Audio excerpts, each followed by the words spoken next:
I have the great privilege and pleasure of sharing this panel with two colleagues and friends.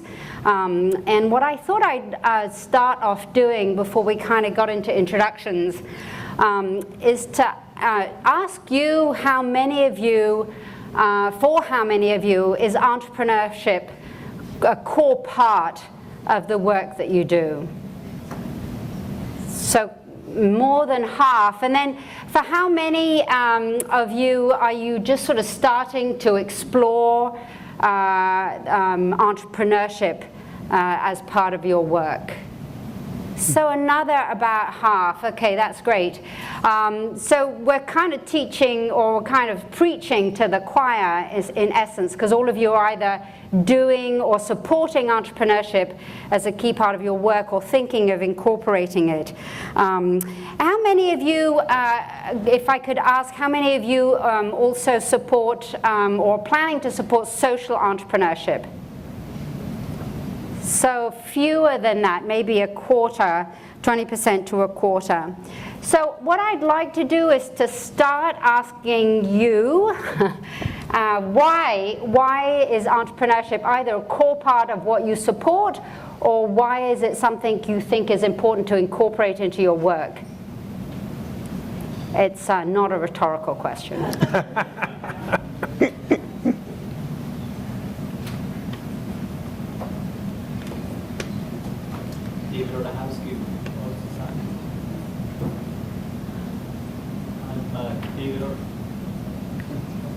Go ahead.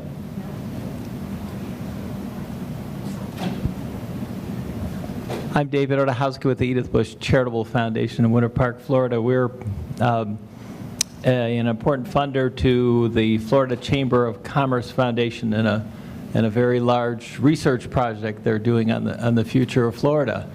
And it's important to us because entrepreneurs create jobs, jobs create wealth, wealth creates foundations, foundations create a better quality of life. You can see that in Detroit, and that attracts more entrepreneurs, and it's a virtuous cycle. Okay, so entrepreneurship is part of this virtuous cycle of well-being, economic well-being in a community. Other thoughts?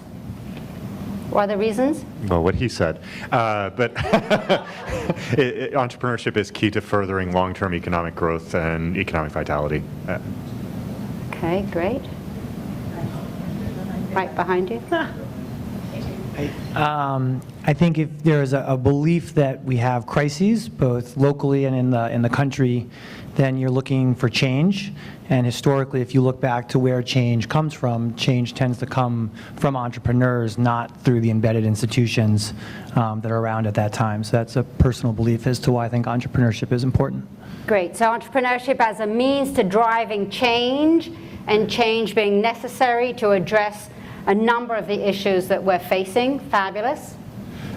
We believe that the only way to get a salary is to have a job, and that entrepreneurism generally is where jobs are created. Okay, entrepreneurship is an engine to growth via job creation. And then I'd like to shift a little bit and ask you, because we've heard this term inclusive entrepreneurship a number of times, and I'd like to ask, what does inclusive entrepreneurship mean to you, above and beyond what we've heard? I'm Ashley Allison from Waco Foundation. When you do any kind of race equity training, a lot of the tenets of that are about the fact that we have built institutions inside communities of color, and those institutions are there, but you still don't have jobs, you still don't have quality of life, and you still have a lot of poverty, despite the fact that we've paid a lot of people a lot of money to go into those places. And the second thing is when you go survey the neighborhoods, and you're traditionally African-American neighborhoods, people say sometimes that the agencies that we've been funding for years are the problem, and that really they just want access to capital, opportunity, and the other things that everyone else has already had. They have business ideas, they have businesses, they have going concerns. And so I think listening to that, we were just talking about if you put all of the money that you've given as a foundation on a wall and you look at the people who have been helped by it, meaning the agencies and everybody that works there, and it's not actually getting to the people, your poverty rate hasn't changed, you haven't had any business growth in certain neighborhoods, you have to accept that that's a failure. And I think that's where we are, is looking at this is a failure and we need to go in and really get the money that we, in our foundations, to the people, because that's why we think we were founded. Thank you. Super interesting. Yeah. Sarah Koch from the Case Foundation. And for us, inclusive entrepreneurship really means that any entrepreneur, regardless of their race, place, or gender, has an opportunity to bring their business idea forward. And that's so important because, you know, as everybody said, all the reasons why entrepreneurship is important is also why any entrepreneur with a great idea should have an opportunity to do that. Because if we're only looking for the next great innovation, the thing that's going to bring social change from within particular communities of entrepreneurship who happen to have access to the resources they need to scale their business, then we're not actually getting to the best innovative ideas. We're not bringing economic development to all communities, and we're really not creating solutions to problems that, you know, a lot of different places are actually experiencing. And if we limit inclusive entrepreneurship just to small business and retail and coffee shops and cupcake stands, that's a mistake, because there are women and people of color on the high-tech, high-growth track too, Yeah. that have the intellect and aptitude but still don't have access to the resources to move those ideas forward. Super. Good. Great. So another question, and then I promise I'll start to sharing the panel's points of view and ideas. But another question. So I'm curious, out of the developed economies, if we think about the world's developed economies, there are 25 or so of them, where do you think the US sits in terms of most unequal or greatest inequity among its populations out of the 25 or so developed economies? You can just throw out a number. No ideas? The Gini coefficient is essentially what I'm talking about. So the US is absolutely bottom last, with the exception of Singapore, which I thought was quite startling. So that means there is a greater disparity in wealth in the US than anywhere else in the developed world except Singapore. And that wealth inequality has been growing over the last 3 decades quite substantially. So wealth inequality is worse now in the US than it was in the 1920s.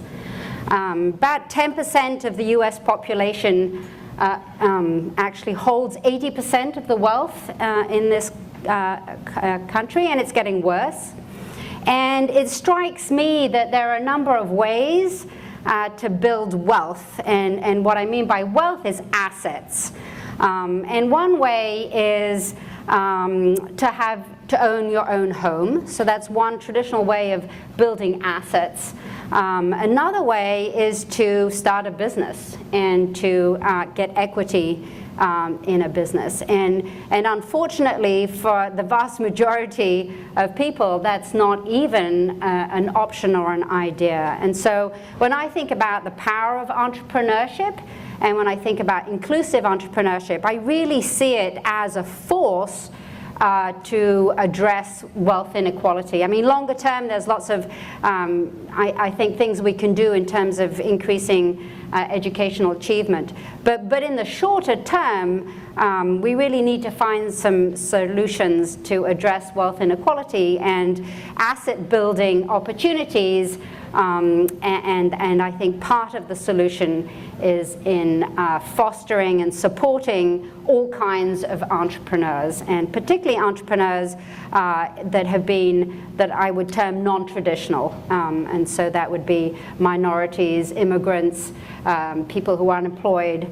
And so that's what I feel is critical and essential in the US. If we don't fix this wealth inequality problem, it's going to be really hard to do anything else successfully. So I think that's why I'm so passionate about entrepreneurship and the importance of entrepreneurship.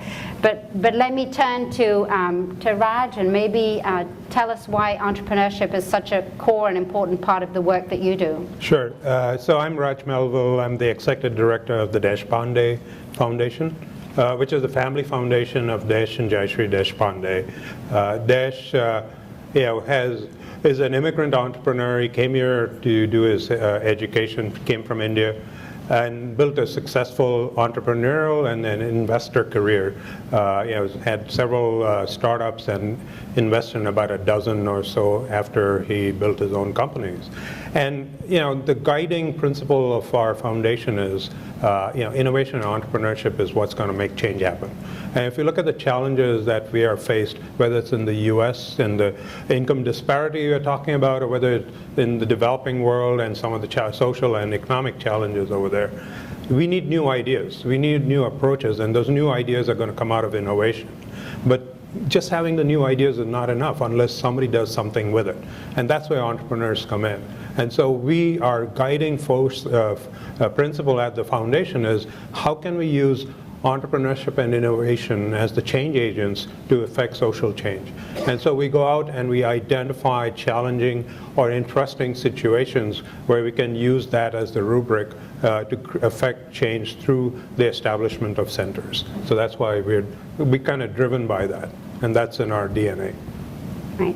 And Raj and I are both board members of EforAll, and David is the founder and CEO of EforAll. So David, why is entrepreneurship so critical, and why is it driving the work that you do?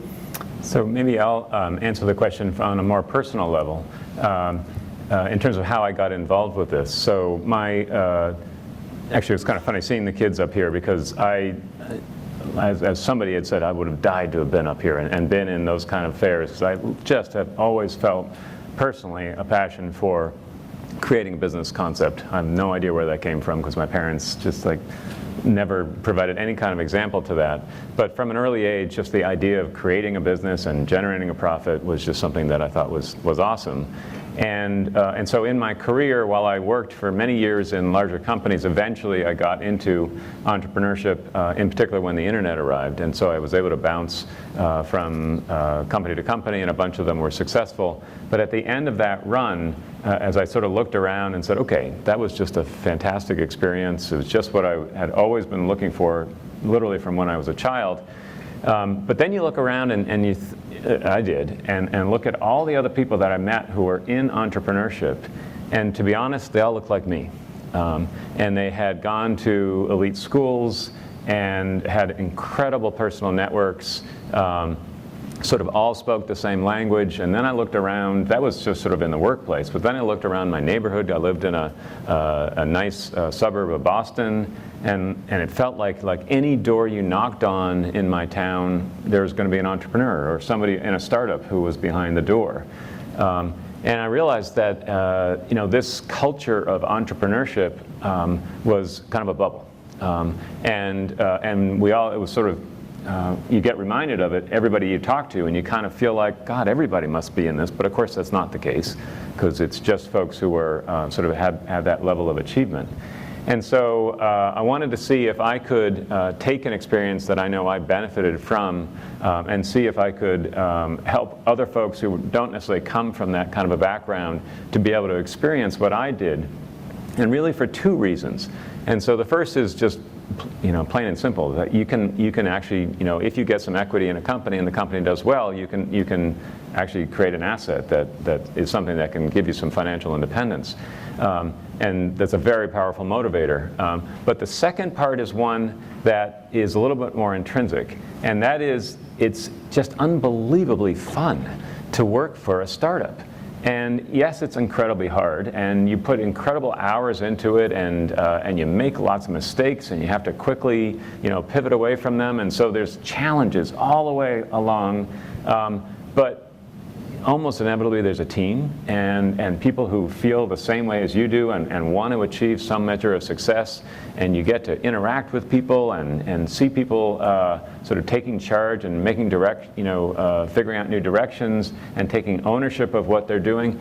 And there's often not really a boss. It's like there's a certain aspect of like, we're all going to figure this out together. And that's, I worked for many big companies, and I had a lot of bosses, and I never, ever had experiences like that when I worked for those kind of jobs. And so as I now work with hundreds of entrepreneurs of all backgrounds and economic situations, we talk about their ability to gain financial independence, and to be honest, some of them will achieve that, no question about it, but the vast majority probably won't, in terms of like literally creating this wonderful bank account that they can retire off of. But are they having a grand time? And amazing. And they'll say, oh my God, I'm so stressed, this is the hardest thing I've ever done, but I would never, ever give it up. Because they don't have a boss. They're the boss. They get to make their own decisions. They're not in a job that pays $10 to $20 an hour with a boss who may, on a whim, fire them from, just because there was a health crisis and they couldn't come to work. That insecurity of their life is I think it just weighs on you on a constant basis. And to have that measure of confidence and ownership of what you're doing, I think is the real main thing that we're offering folks sort of on the inclusivity side. And that's this ability to feel in control of your life. Because if you're dependent upon others, that's just a terrible, you're always worried about it. So anyway, so that's what brought me into it.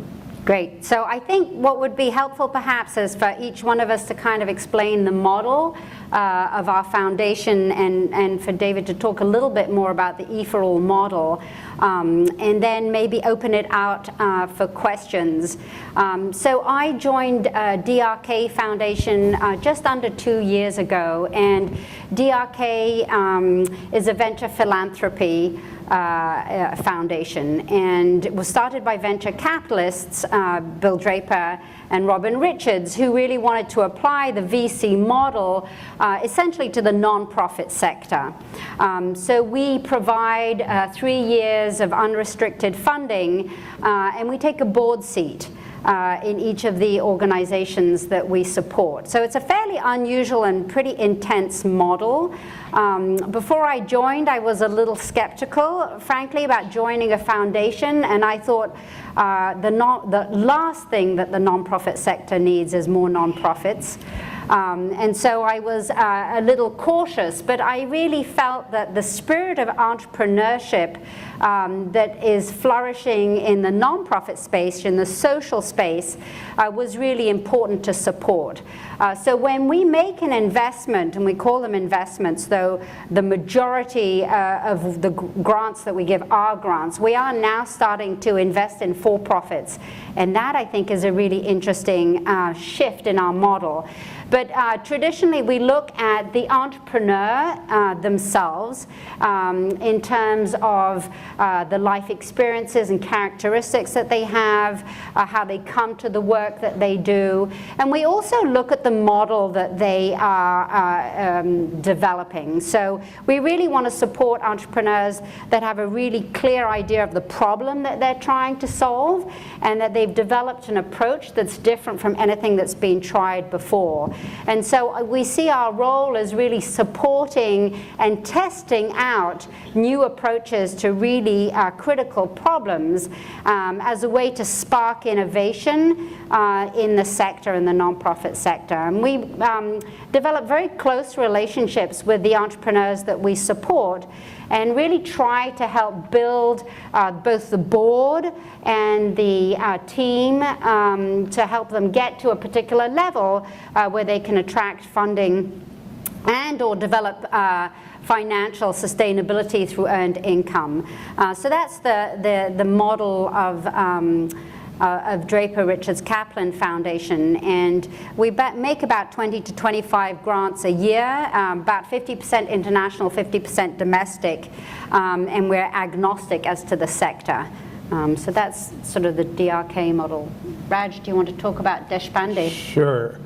So in some ways we align quite closely with DRK in our thinking. So both like DRK, we get actively involved in the centers that we set up.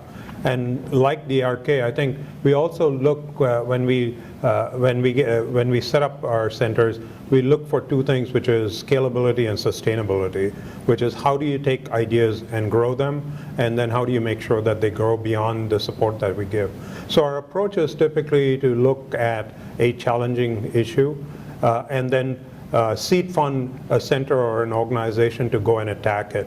It's unlike other foundations. We don't have a page where you can come in and apply for a grant. This range of problems that we solve extend from at the very high end, looking at how do we take ideas out of research institutions like MIT and accelerate them into commercialization. We set up a center over there called the Deshpande Center that does that. To the other extreme where we're working in India, in some of the rural parts of India to bring in social innovation to address some of the fundamental challenges over there in agriculture, health, education, and basic livelihoods of people who you hear about living on $1 and $2 a day. We work with those kinds of people to see how we can improve their livelihood. So along the whole spectrum, we have 6 centers. Each of the centers have been set up as self-standing institutions.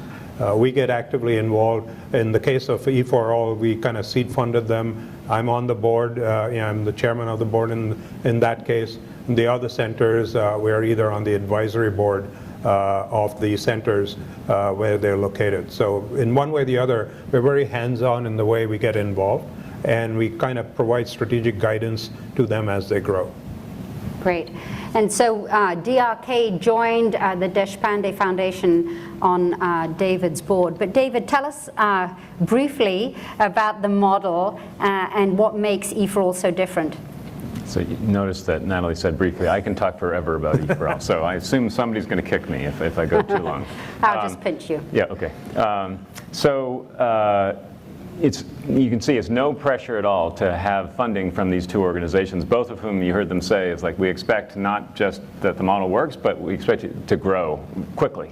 And so from the get-go, when I joined with Raj and the Deshpande Foundation in getting EforAll started, I knew that sooner rather than later, we were going to have to figure out a model that allowed us to try to get to scale, because that's what drove sort of the Deshpande Foundation's being, and DRK came in along with the same philosophy.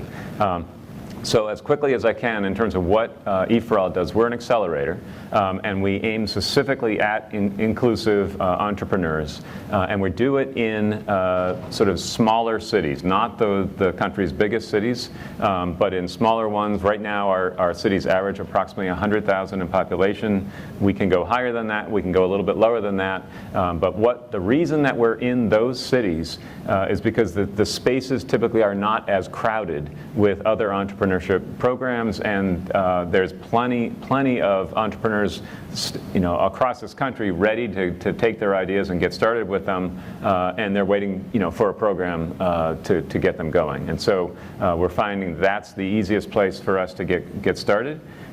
So it's an accelerator. We help our entrepreneurs in 4 key ways. The first is through a cohort model, so they benefit from being with each other in classes of 15. We assign 3 mentors to each entrepreneur. These are volunteers from the community with business experience, and they are trained on how to work with our entrepreneurs. One of the mentors is a coach, and that coach role is meant to be essentially like a life coach, and that is to be looking out for any points of stress or concern or a challenge that the entrepreneur is facing that they may not be sharing, but they're dealing with. And so the coach is trained to ask a lot of questions in terms of how are they doing, and should we back off a little bit in terms of the goals that we've helped you set.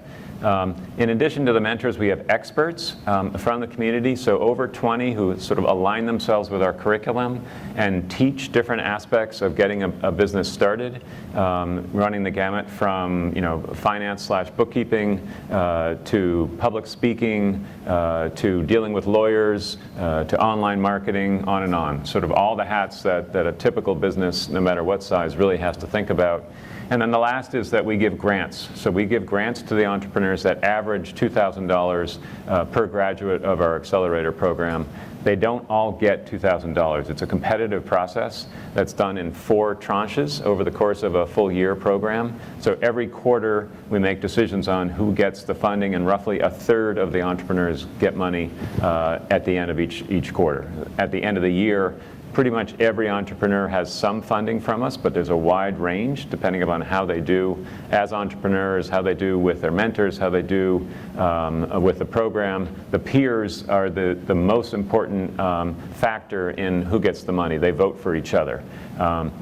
And so we work off of that. Yeah, tell us about the demographics of your classes. So the easiest way to answer that is I'll just throw out some numbers. And so 60% of the folks who are in our program are unemployed. 70% are women. 50% are folks of color. And 40% are immigrants. The name is Entrepreneurship for All. We do our outreach within the cities, within the areas that are economically troubled, right? We work with partner organizations. We do it, our 2 staffers are knocking on doors, meeting folks at farmers markets, anywhere they can to get a sense of who out there has an idea for a business or is trying to get it started. And through that direct outreach is how we find folks who are on the underserved or under-networked part of the population. On the other hand, we also advertise our accelerators online, and therefore we reach all kinds of people who are willing to drive, say, 30 minutes to take part. And so therefore, we have white males. We have super well-educated white males, and we'll take them too. So our cohorts end up with this amazing blend of participants. And we've found that by having this mix of folks from all kinds of different backgrounds, with a heavy weighting towards the folks that we really want to help who are sort of in the underserved areas, everybody benefits. Everybody's inspired by each other. They all immediately click and make contacts and realize they can help each other throughout the process. And so it's this wonderful little side benefit of our program is breaking down any barrier you can think of and letting people who don't normally come in contact with each other spend and really, really get to know each other and develop very, very strong friendships and alliances. Great. So I'd like to pause and maybe open up for questions, and we could talk about sort of these 3 different models. We have the Deshpande Foundation that's really trying to promote entrepreneurship at kind of all levels and really driving social change. We have DRK that's using a sort of a traditional philanthropic approach to supporting the nonprofit sector, but really focusing in on social entrepreneurs and supporting them through that phase of critical growth between 2 to 3 years and taking them to a particular level. And then we have EforAll that's really targeting disinvested communities and trying to create these blended cohorts that will help thriving businesses emerge in the communities that most need them. So we'll open up for any thoughts, reflections, questions. I'm gonna jump in. I know Natalie was not expecting this, but I just want to throw out what in my mind, because I've now talked with many different foundations, but to me what makes these 2 foundations unique and interesting. So first of all, from the Deshpande Foundation, so they gave EforAll a 5-year sort of almost blank check and said, figure it out. And I know that's very rare. Like, how many of you have done something along those lines? Okay, there you go. And to have that freedom to make lots and lots of mistakes, right? We started in completely different directions than where we've ended up. So that's one aspect. So financial flexibility and allowing the nonprofit to make all kinds of mistakes and having the confidence that they'd work it out over time. The second that's unusual is that Raj essentially was on our team. And he may say that, oh, I shouldn't have put that much time into it, but he was so valuable for me and for the rest of the team from just his background, his experience set, his perspective, and just another really smart person that we could bounce ideas off of. And so he was in our office on a completely regular basis, and we just literally thought of him as part of the team. And so that has been just amazingly valuable for us. The last is just the inspiration that comes from working with somebody like Desh, who also was much more heavily involved in the early days. And he's a kind of person, I'm sure those of you with sort of the family foundations, and perhaps you have the entrepreneur sort of behind it. And let me just ask, I'm kind of curious, for those with family foundations where the entrepreneur who funded your group, how would you say they're very actively involved with the nonprofits? Could you raise your hands? So a couple, how about moderately involved? And how about not really involved at all? Okay, so some level of involvement. Well, anyway, I've been just surprised from my perspective at how involved he comes to every one of our functions. He meets everybody I hire. He on his own reaches out to them and says, come to my house and let's have a talk, without even asking me. I was like, the first time he did it, I was like, you're doing what? And it's like, go back to the employee, it's like, so what'd you talk about? Like, what did he ask? And they just, we just had a lovely conversation. I don't know what they talk about. But he wanted to know sort of everything going on within our group. And so he inspires, and he's hands-on, he speaks at our events, and always brings people sort of looking at things in a higher plane. And so shifting to DRK, the DRK model is very unusual from my standpoint because it's a 3-year fixed period. Like, I cannot ask for any more money from DRK Foundation. They tell you that right up front. So I get $100,000 each of 3 years, and that's it. And so it's a little frustrating, sure. I would love to be able to sort of ask for more and to help us achieve new heights. But what it allows us, and Natalie and I in particular, is to form a relationship on let's take full advantage of these 3 years, right? So she, again, like a member of the board, but even deeper than that, she works with my staff. She's got tremendous branding and marketing experience and works quite closely with my marketing head, just like they meet on their own. They figure out direction for EforAll, and I'm like, boy, that's brilliant. And so Natalie is adding value all the time. And so there's no sort of pretense, there's no, I want to say the right thing to Natalie because maybe that's going to help me get additional funding, which, hate to tell you, all you foundations, that happens all the time. The nonprofit is always wondering about that. And I don't have to think about it. It's actually allows more freedom in our relationship.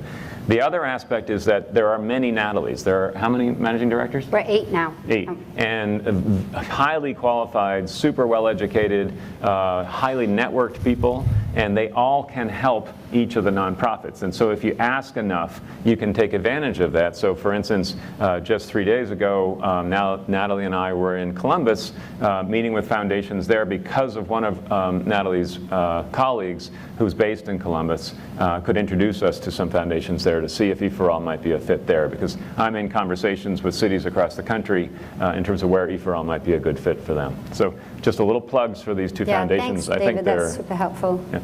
Yeah. Great. Questions, thoughts, comments? So Raj, I wanted to understand a little bit more about the choices that the Deshpande Foundation has made over time in terms of what you do beyond the grant. So to your point, it's clearly a highly engaged foundation. Was that the vision at the outset? And are there areas of your work where you are less engaged? And what are those areas, and why do you choose that Sure. one? So, Desh, again, we're imbued by the kind of spirit of entrepreneurship at the foundation. And Desh is, when David talked about the blank check for 5 years, right? I mean, Desh comes in with that mindset as an entrepreneur that, when you start off on your entrepreneurial journey, whatever that startup is, it's not where you end up. You might start off with an idea and you think that's it. There's going to be a lot of changes and twists and turns before you actually find that final thing that's going to scale. And so that's how we think at the foundation too. So the first, the foundation itself has been around for 20 years. I took over formally as a executive director about 7 years ago, and my predecessor was there for maybe another 3 or 4 years before that. So the first 10 years, it was just run by Desh and Jayashree, and they tried out a whole bunch of experiments. And he was trying to figure out what was the right model. So there were a bunch of, if you look there, being from India, they funded some centers in India, they funded their alumni institutions in India, they did some experiments in the Boston area. And then they finally, Desh finally said, this is what our core mission is. And that was about 15 years ago. And I think the one thing that kind of got him thinking was he was asked to be on the board of MIT. And when he was sitting on the board of MIT as an entrepreneur, not being an academic, he was looking at the stuff that MIT and all the research spending that we do.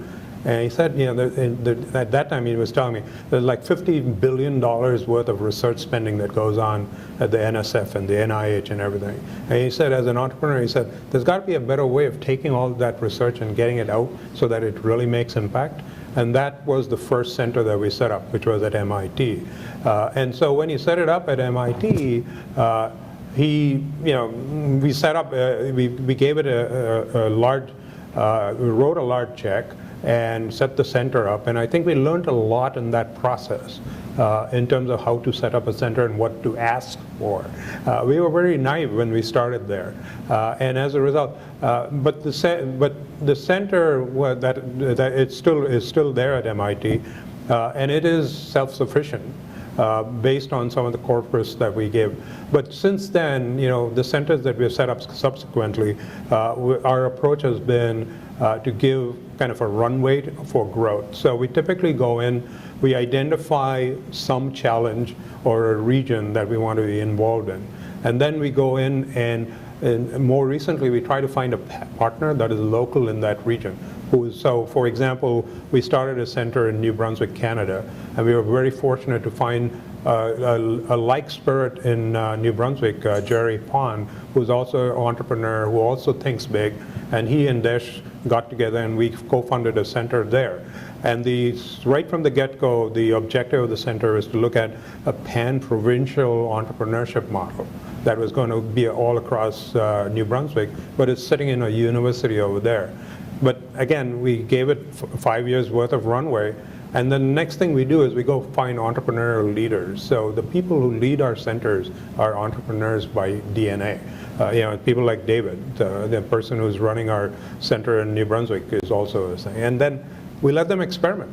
And the first, we realize you got to try a bunch of things. Some will fail, some will succeed, but eventually they know that they've got 5 years to try it out, and at the end of 5 years you can either sunset yourself or you can come up with a model that we hope is sustainable and scalable. And by scalable, it's not just growing that center so that it becomes enormous. It's more replicable than scalable. So the MIT Center is a good example. I mean, they came up with a core model that now has been adopted by the NSF as their I-core model. So even though the center is small still, its impact has been huge nationally. And that's the kind of thing that we're looking for, is like, how do you make change that is sustainable?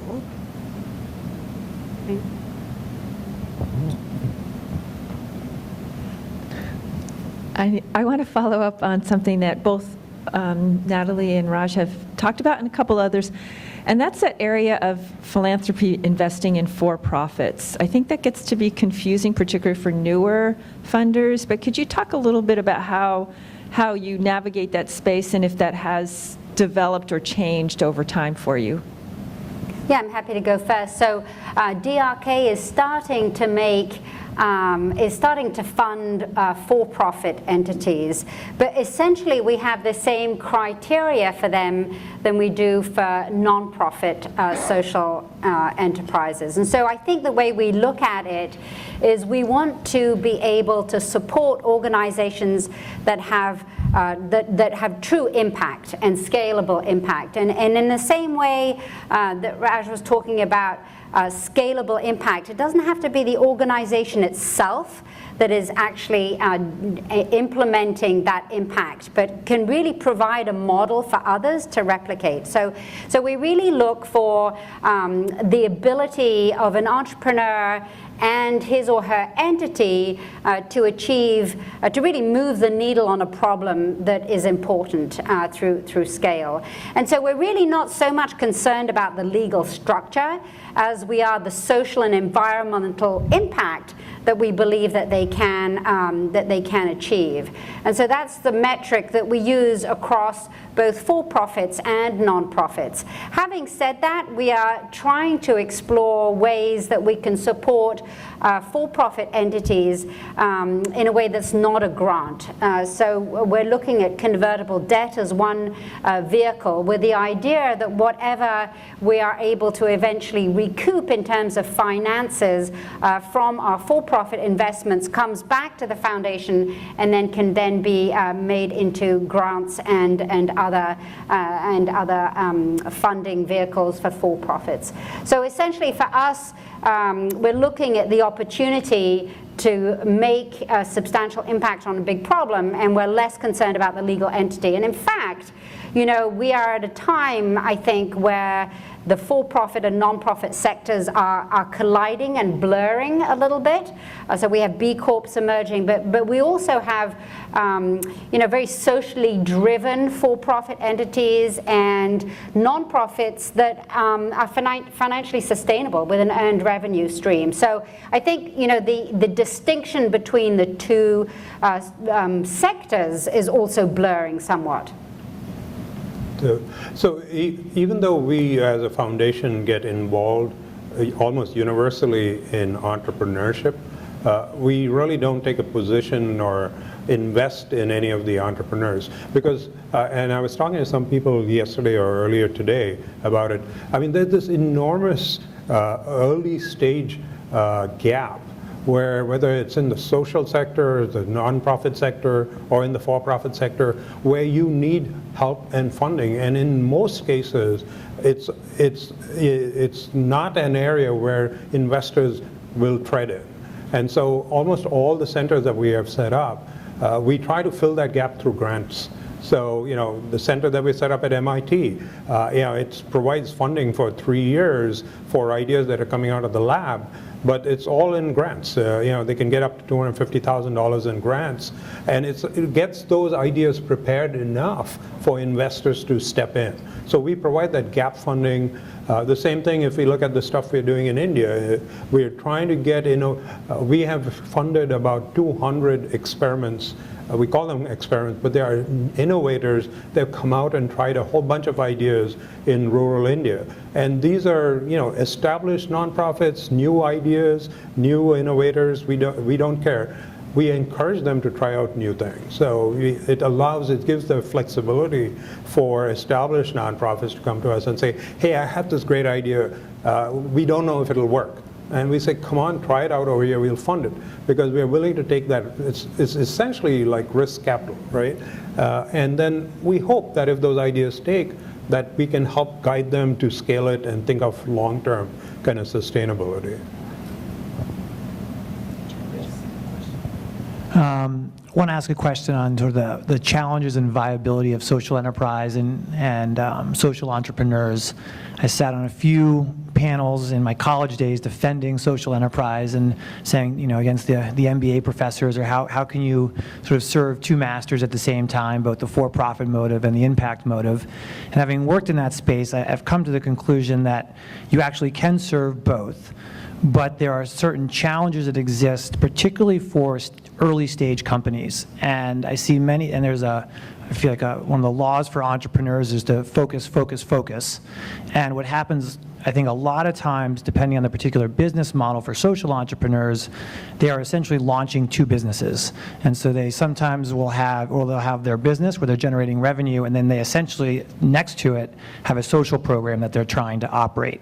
Now, you mentioned actually sort of the two different models potentially, where how do you make that decision? Do you want to start your your own program, or do you want to partner with somebody else to provide some of those services? And so I'd love to, hear if you either agree or disagree with that, sort of the initial hypothesis or proposition, and then, add, under what circumstances do you think it does work from a business model, particularly as you're launching a social enterprise? Do you want to take it? So, yeah, and so I don't know if this crowd knows the film Life of Brian, but at one point he says, "I'm Brian and so's my wife." And I think about 8 or 9 years ago, nonprofit leaders would say, "I'm a nonprofit leader," and then they started becoming social entrepreneurs, same people, same work. So I think social entrepreneurship kind of became a popular term, and I think it means different things to different people. So I'll just throw that out at sort of like, I'm a social entrepreneur. And so I think the dilemma that you're talking about is the trade-off, right, between profitability and social impact. So I would say that it doesn't necessarily, I agree with you, it doesn't have to be a trade-off. I actually think that if the social impact is embedded in the business model, that's when it works. So I'll give you an example. We just recently made an investment in a laundry business that essentially employs difficult to employ people who are recovering, trying to work their way out of homelessness or coming out of prison. But the business is a business. It's a laundry business, but it only employs people with barriers to employment. And so in that case, the trade-off isn't as stark because the social mission is embedded in the business itself. And I'm still, but I do think that particularly for for-profit businesses with a social mission, I think it's really hard because staying afloat and staying in business is sort of the driving force. And sometimes I've seen compromise with regard to the social mission in order to stay alive. So I think the tension's very real.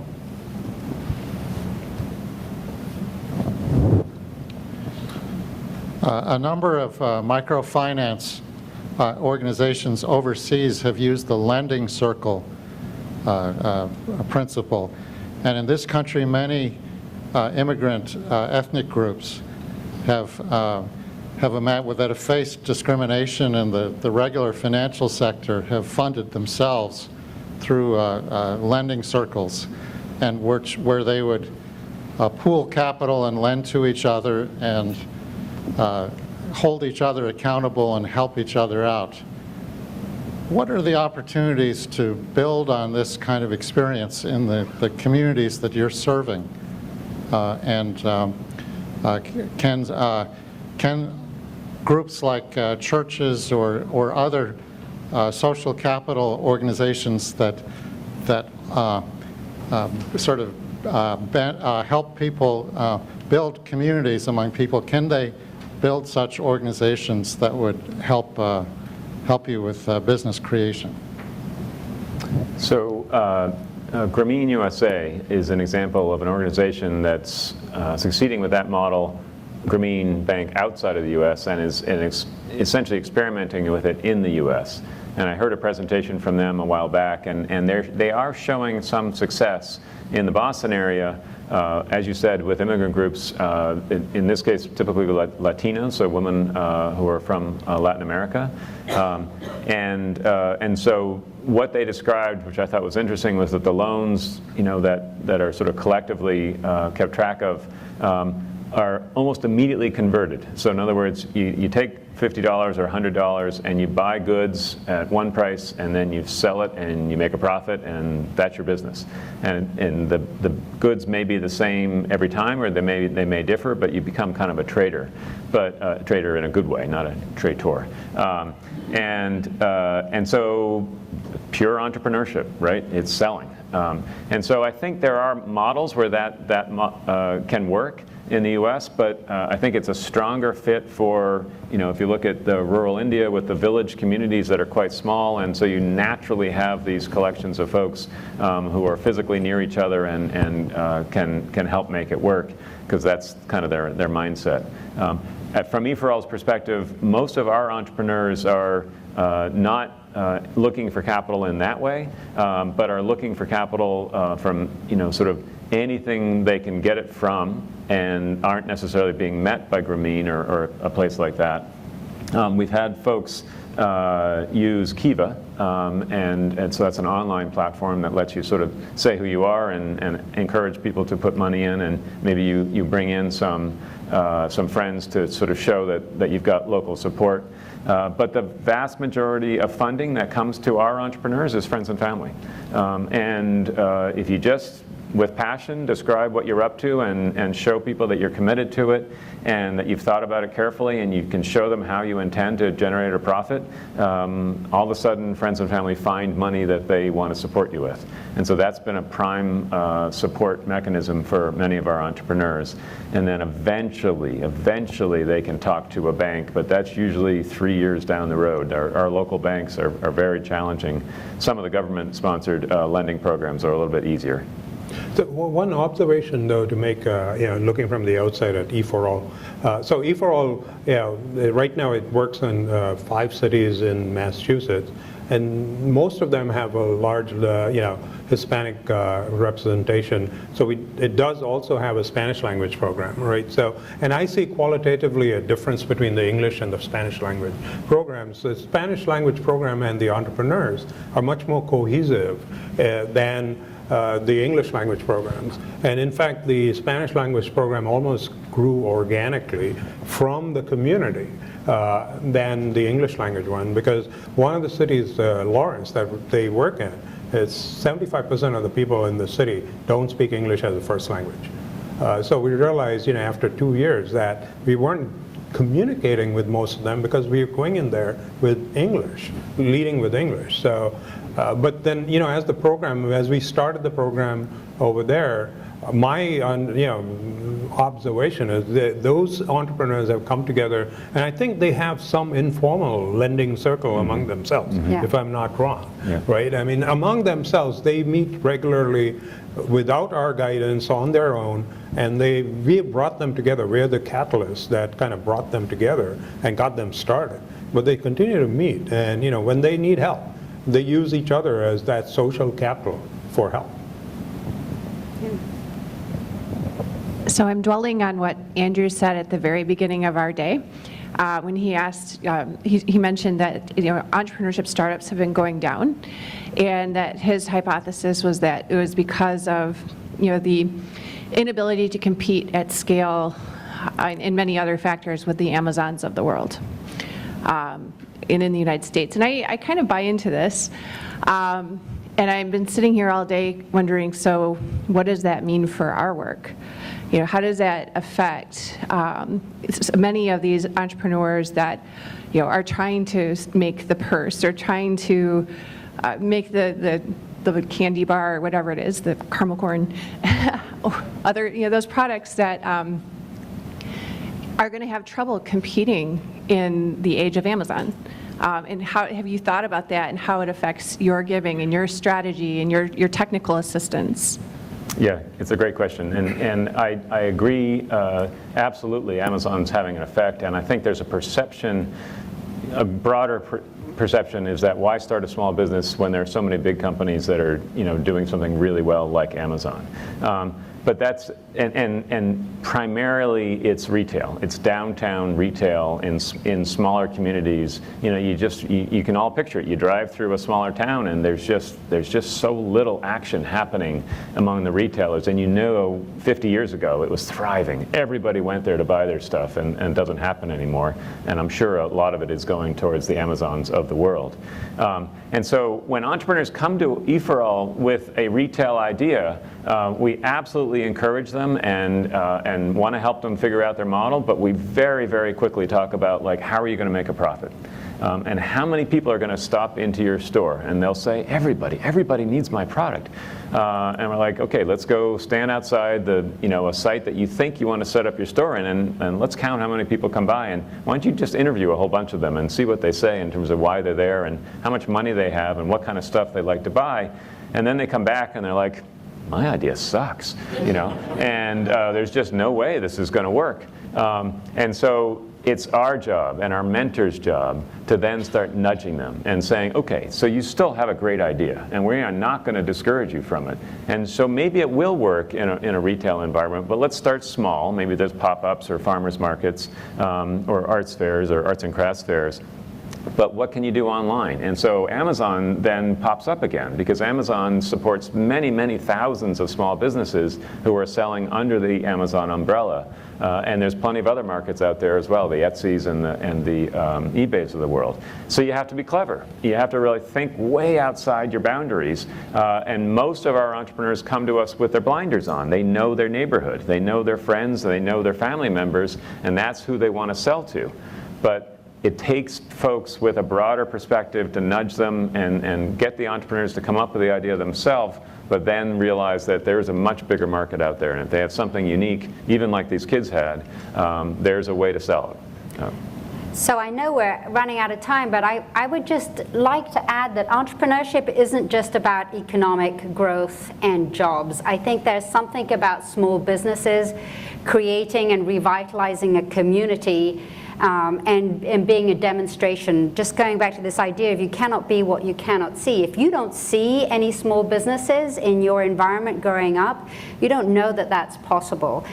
So I would like to leave you with an example of an entrepreneur that went through EforAll's program, a woman by the name of Daenerys, who was essentially living off food stamps, had 4 kids to raise, and she came to EforAll to start a bakery. And now her bakery employs 15 people and has a retail site. And the kids stop there on their way from school, and it's really become this kind of community hub in an area that was essentially shuttered down. So her business obviously is creating jobs and economic revitalization, but it's doing something else in terms of creating a social fabric in a community that was really kind of a hit on hard times. So I would also urge you to think about the impact of local small entrepreneurship beyond jobs and economic gain, but really is this notion of creating opportunity for community cohesion and providing an example for others to follow. Thank you very much. It's been great.